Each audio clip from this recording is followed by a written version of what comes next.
আজকে আমরা দ্বিতীয় ক্লাসে দ্বিতীয় অধ্যায়ের আঞ্চলিক শক্তির উত্থান থেকে বাংলার নবাব ও ব্রিটিশ ইস্ট ইন্ডিয়া কোম্পানির সম্পর্কের বিবর্তন নিয়ে আলোচনা করব। তো এর আগে আমাদের জানতে হবে এর আগের ক্লাসে আমরা কি কি পড়লাম।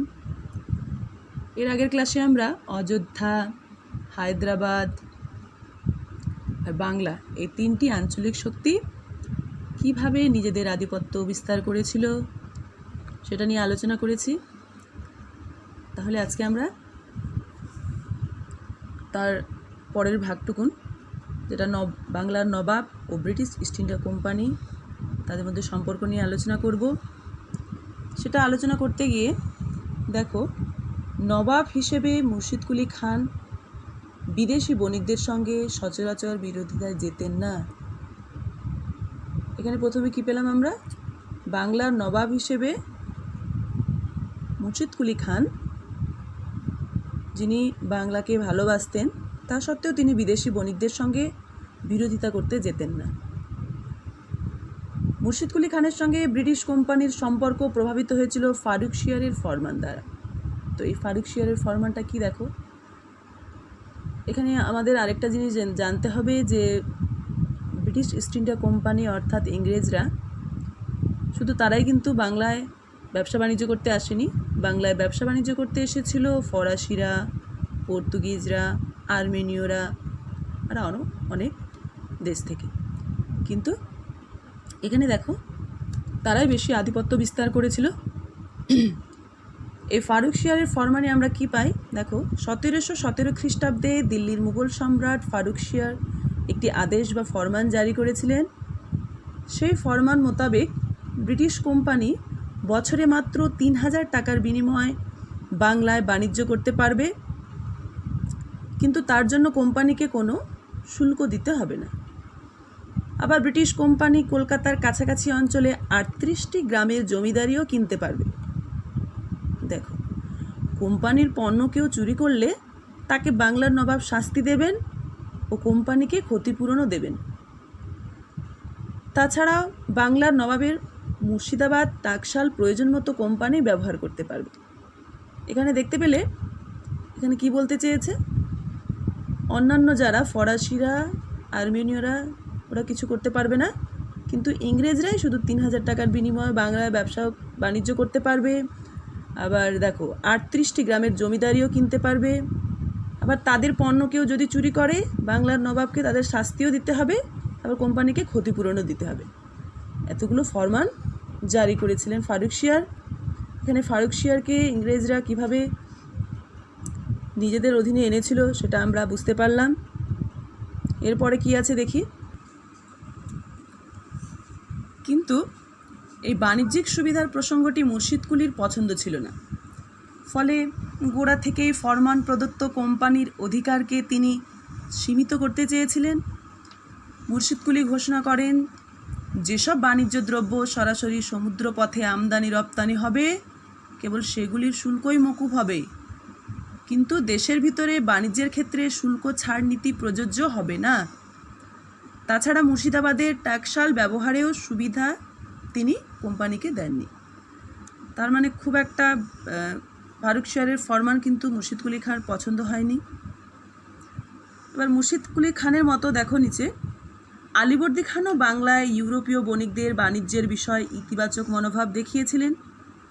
তিনিও মনে করতেন বাংলার অর্থনীতি এর ফলে সমৃদ্ধ হবে। বিদেশি বণিক ও কোম্পানিগুলির রাজনৈতিক ও সামরিক ক্ষমতা কোনোভাবেই বাড়তে দেওয়া যাবে না। আলীবর্দী আবার খেয়াল রাখতেন যাতে ওই বণিকেরা কেবল ব্যবসায় হিসেবেই বাংলায় থাকে, বেশি বাড়াবাড়ি যাতে না হয়, সেদিকেও কিন্তু আলীবর্দী খান নজর রেখেছেন। এবার দেখো, বাংলায় ব্রিটিশ ও ফরাসি কোম্পানির মধ্যে সরাসরি সংঘাত বাঁধেনি। এখানে ভালো করে দেখতে হবে, ওই দুই কোম্পানিকেই বাংলায় দুর্গ তৈরি করতে বাধা দিয়েছিলেন আলীবর্দী খান। তিনি বলেছিলেন, বণিকদের দুর্গের কি প্রয়োজন? তোমরা ব্যবসা বাণিজ্য করতে আসছো, ব্যবসা বাণিজ্য করো, দুর্গের কি প্রয়োজন? 1744 খ্রিস্টাব্দে মারাঠা আক্রমণের সময় আলীবর্দী খান ব্রিটিশ কোম্পানির থেকে 30 লক্ষ টাকা দাবি করেছিলেন।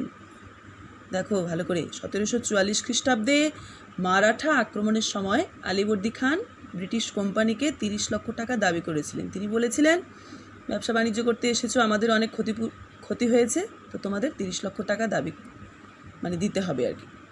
কিন্তু সেই টাকা দিতে কোম্পানি অস্বীকার করে। তাই নিয়ে নবাবের সঙ্গে ব্রিটিশ কোম্পানির সম্পর্ক খারাপ হয়। পরে 1748 খ্রিস্টাব্দে ব্রিটিশ কোম্পানি আর্মেনীয় বণিকদের জাহাজ আটকে রাখার ফলে আলীবর্দীর সঙ্গে কোম্পানির সংঘাত বাঁধে। বুঝতে পারলাম তাহলে কী করে মুর্শিদকুলি খান আর আলীবর্দীর সঙ্গে কোম্পানির সংঘাত বাঁধে। তারপরে দেখো, এবার আসবো আমরা সিরাজউদ্দৌলা সম্পর্কে জানার জন্য। আলীবর্দীর উত্তরাধিকারী হিসাবে সিরাজউদ্দৌলার ক্ষমতা লাভ অনেকটাই অসন্তুষ্ট করেছিল। সিরাজকে কিন্তু কেউ পছন্দ করতেন না। মীর জাফরও সিরাজের বিপক্ষে ছিলেন। সিরাজ ব্রিটিশ বিরোধী মনোভাব থাকার জন্য ইংরেজরা তো পছন্দই করতেন না। সিরাজ একটা চিঠি লিখেছেন, দেখো, খোজা ওয়াজিদকে। সেখানেও কিন্তু বলা আছে ইংরেজকে তিনি তাড়াবেন। তো ইংরেজকে তাড়ানোর জন্য আবার তিনি কয়েকটি যুক্তিও দিয়েছেন। 3টি যুক্তি এখানে আছে, তোমরা চিঠিটা পড়লে বুঝতে পারবে। এরপর আমরা জানব সিরাজউদ্দৌলা তার সেনাবাহিনী নিয়ে কলকাতার কাশিমবাজারের ব্রিটিশ কুঠি আক্রমণ করেন। 1756 খ্রিস্টাব্দের 20 জুন নবাব বাহিনী ব্রিটিশদেরকে হারিয়ে কলকাতা দখল করে। তারপরে তার কলকাতার সিরাজ নাম দেন আলীনগর। এখানে একটু দেখার ব্যাপার আছে, দেখো, কোম্পানির কর্তা ব্যক্তি হলওয়েল, নামটা শুনে নাও ভালো করে। হলওয়েল তিনি প্রচার করেছিলেন যে কলকাতা দখল করে সিরাজ নাকি 146 জন ব্রিটিশ নরনারীকে একটি ছোট ঘরে বন্দি করে রেখেছিলেন। তার ফলে অনেক বন্দি মারা যায়। এই ঘটনাকে অন্ধকূপ হত্যা বলা হয়। যদিও এই ঘটনা অক্ষয় কুমার মৈত্র অন্ধকূপ হত্যাকে এই ঘটনাকে অতিরঞ্জন বলে প্রমাণ করেছিলেন। যেহেতু তারা সিরাজকে দেখতে পারতেন না, তার বিরোধিতা করতেন, তাই তারা একটা ঘটনা রটিয়ে দিলেন যে সিরাজ 146 জন ব্রিটিশ নরনারীকে একটি ছোট ঘরে বন্দি করে তাদেরকে মেরে ফেলে। এই ঘটনাকে অন্ধকূপ হত্যা বলা হয়। যদিও দেখো সেখানে ওই ছোট ঘর যেটি 18 ফিট দীর্ঘ এবং 18 ফিট প্রস্থ, সেখানে 146 জন নরনারী কী করে কারারুদ্ধ হতে পারে সেটা জানার বিষয়।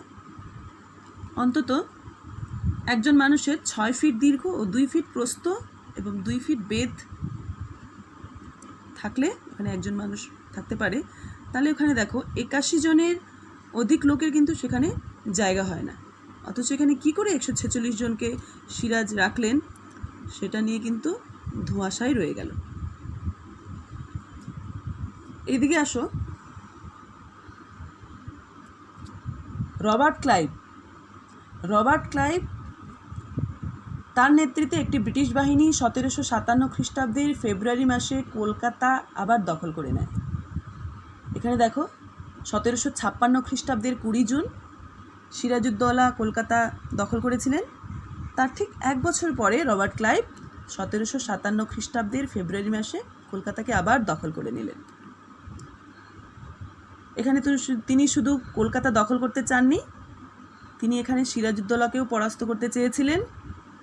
তার জন্য তিনি 1757 খ্রিস্টাব্দের গোড়ার দিকে সিরাজউদ্দৌলার সঙ্গে বিভিন্ন পক্ষের বিবাদ স্পষ্ট করলেন এবং 1757 খ্রিস্টাব্দের 23 জুন পলাশীর যুদ্ধ হয় ব্রিটিশ বাহিনীর সঙ্গে। নবাবের বাহিনীকে হারিয়ে দেয় ব্রিটিশ বাহিনী। এখানে মীর জাফরের ভূমিকা নিষ্ক্রিয় ছিল। তো সিরাজউদ্দৌলার পরে আমরা মীর জাফরের এখানে আসব। মীর জাফরকে ইংরেজরা নিজেদের পুতুল বানিয়েছিল আর কি, নিজেদের ফায়দা করার জন্য। দেখো, নবাব মীর জাফরকে সহায়তা করার বিনিময়ে ব্রিটিশ কোম্পানি অবাধে সম্পদ হস্তগত করতে থাকে। পলাশীর যুদ্ধের পর সিরাজের কলকাতা আক্রমণের অজুহাতে 1,77,00,000 টাকা ক্ষতিপূরণ নেয় কোম্পানি। তার উপরে ক্লাইভ সহ কোম্পানির উঁচু পদাধিকারী মির্জাফরের থেকে প্রচুর সম্পদ ব্যক্তিগতভাবে পেয়েছিল। সব মিলিয়ে পলাশির যুদ্ধের পরে 3 কোটি টাকার সম্পদ মির্জাফরের থেকে আদায় করে ব্রিটিশ কোম্পানি। কোম্পানির তরফে এই অর্থ আত্মসাৎকে পলাশির লুণ্ঠন বলা হয়। তাহলে দেখতে পেলে নবাব মির্জাফরকে ইংরেজরা কেন নবাব পদে রেখেছিল। তারা বলছে তোমাকে আমি নবাব পদ দেব, তোমরা তার বিনিময়ে আমাকে 1,77,00,000 টাকা ক্ষতিপূরণ দেবে। ওরা বলতে চেয়েছে যে পলাশির যুদ্ধে তাদের যা ক্ষতিপূরণ হয়েছে সেটা মির্জাফর যাতে দিয়ে দেন কোম্পানিকে। পরের পেজে দেখি, অনেক অর্থ পেয়ে 1760 খ্রিস্টাব্দের শুরুর দিকে রবার্ট ক্লাইভ ইংল্যান্ডে ফিরে যান। সে সময় ব্রিটিশ কোম্পানির অনেক কর্তা ব্যক্তি মির্জাফরকে ক্ষমতা থেকে সরাতে উদ্যোগী হয়েছিলেন। রবার্ট ক্লাইভ চলে গেলেন, তো যারা ছিলেন ব্রিটিশ কোম্পানিতে তারা মির্জাফরকে ক্ষমতা থেকে সরাতে উদ্যোগী হয়েছিলেন,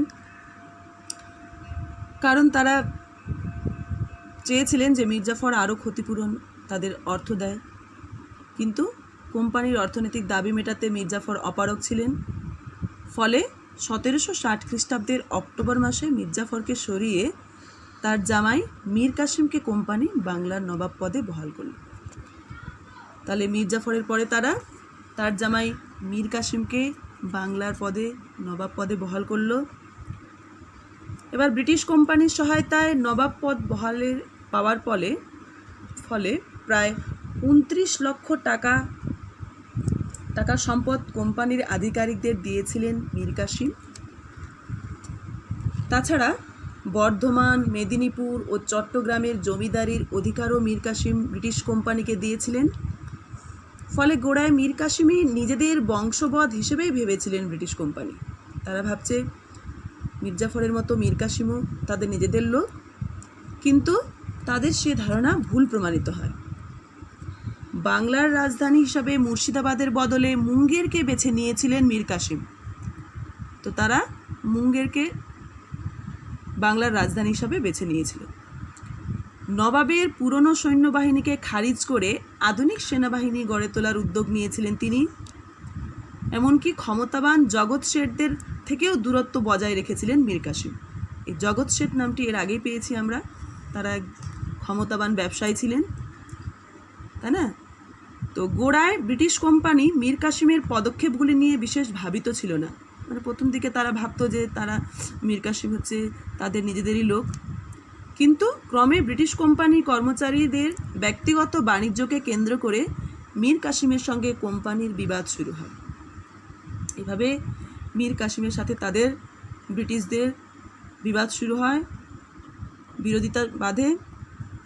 এরপরে দেখো,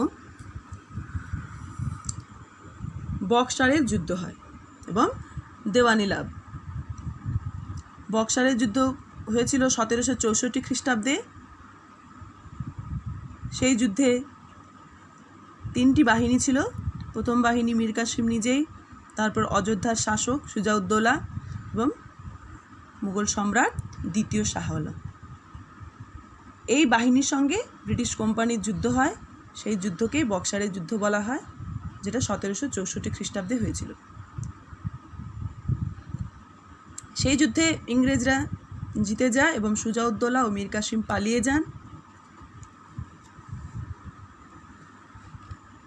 এবারে আমরা আসব 1765 খ্রিস্টাব্দের মাঝামাঝি সময় লর্ড ক্লাইভ আবার বাংলায় ফিরে আসেন। তিনি 1760-এ চলে গিয়েছিলেন, আবার 1765-তে ফিরে আসলেন বাংলায়। ততদিনে মির্জাফর মারা গিয়ে তার ছেলে নজম উদ্দৌলা বাংলার নবাব হয়েছেন। ক্লাইভ অবশ্য বক্সারের যুদ্ধ জয়ের সুবিধাকে ধীরে ধীরে বিস্তৃত করতে উৎসাহী ছিলেন। ফলে বাংলা থেকে দিল্লি পর্যন্ত উত্তর ভারতের ক্ষমতা সরাসরি দখল না করে মুঘল সম্রাটের প্রতি মৌখিক আনুগত্য জানায় কোম্পানি। সেই মতো দ্বিতীয় শাহ আলম ও সুজাউদ্দৌলার সঙ্গে ব্রিটিশ কোম্পানি দুটি চুক্তি করতে উদ্যোগী হয়। 1765 খ্রিস্টাব্দে এলাহাবাদে দুটি চুক্তি হয়। এটা দেখে না ভালো করে। 1765 খ্রিস্টাব্দে এলাহাবাদে দুটি চুক্তি হয়। ওই চুক্তি অনুসারে কোম্পানিকে 50 লক্ষ টাকা দেওয়ার বিনিময়ে সুজাউদ্দৌলার অযোধ্যার শাসনভার ফিরে পান। এখানে সুজাউদ্দৌলা তিনি অযোধ্যার শাসনভার ফিরে পান, তার বিনিময়ে কোম্পানিকে তার 50 লক্ষ টাকা দিতে হলো। তার বদলে কারা ও এলাহাবাদ অঞ্চল অযোধ্যা থেকে আলাদা হয়ে যায়।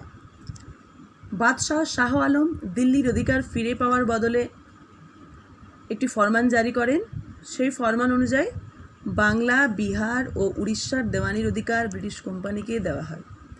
তার বদলে কোম্পানি শাহ আলমকে বার্ষিক 26 লক্ষ টাকা দিতে অঙ্গীকার করে। তাহলে দেখলে দিল্লির অধিকার ফিরে পাওয়ার বদলে বাদশাহ শাহ আলমকে 26 লক্ষ টাকা দিতে হলো। মানে কোম্পানি শাহ আলমকে 26 লক্ষ টাকা দিবে, তার বদলে শাহ আলম বাংলা, বিহার, মানে ইংরেজরা বাংলা, বিহার ও উড়িষ্যার দেওয়ানির অধিকার পেয়ে গেল। এবার আসবো আমরা দ্বৈত শাসন ব্যবস্থা। দ্বৈত শাসন ব্যবস্থাটা কি? বাস্তবে বাংলায় দুজন শাসক তৈরি হয়। একদিকে রাজনৈতিক ও নিজামতের দায়িত্ব ছিল বাংলার নবাবের হাতে। যাবতীয় আইন শৃঙ্খলা রক্ষার দায়িত্ব রয়ে গিয়েছিল নবাব নজম-উদ-দৌলার উপর। অন্যদিকে অর্থনৈতিক কর্তৃত্ব ও রাজস্ব আদায়ের অধিকার পেয়েছিল ব্রিটিশ কোম্পানি। ফলে নবাবের হাতে ছিল অর্থনৈতিক ক্ষমতাহীন রাজনৈতিক দায়িত্ব। ব্রিটিশ কোম্পানি পেয়েছিল দায়িত্বহীন অর্থনৈতিক ক্ষমতা। তো বাংলার এই শাসন ব্যবস্থাকে দ্বৈত শাসন ব্যবস্থা বলা হয়। বুঝতে পারলে দ্বৈত শাসন ব্যবস্থা কাকে বলা হয়? তোমরা ভালো করে পড়ে নেবে এখানে। এই ব্যবস্থার ফলেই বাংলায় 76-এর মন্বন্তর হয়েছিল। একটা মহামারী, ভয়ানক দুর্ভিক্ষ দেখা দিয়েছিল। ওই পাশে ছবিটা আছে, দেখো পাশে ছবি আছে, এরকম অবস্থা। এই 76-এর মন্বন্তরের ফলে যেটা হয়েছিল 1770 খ্রিস্টাব্দে বাংলায়, তাকে বলা হয় 76-এর মন্বন্তর। তাহলে আজকে আমরা এটুকুন আলোচনা করলাম। এরপরে যে 2-3টা পেজ পড়া আছে সেটা তোমরা বাড়িতে ভালো করে পড়ে নেবে। নেক্সট ক্লাসে বুঝতে না পারলে আলোচনা করব, ঠিক আছে?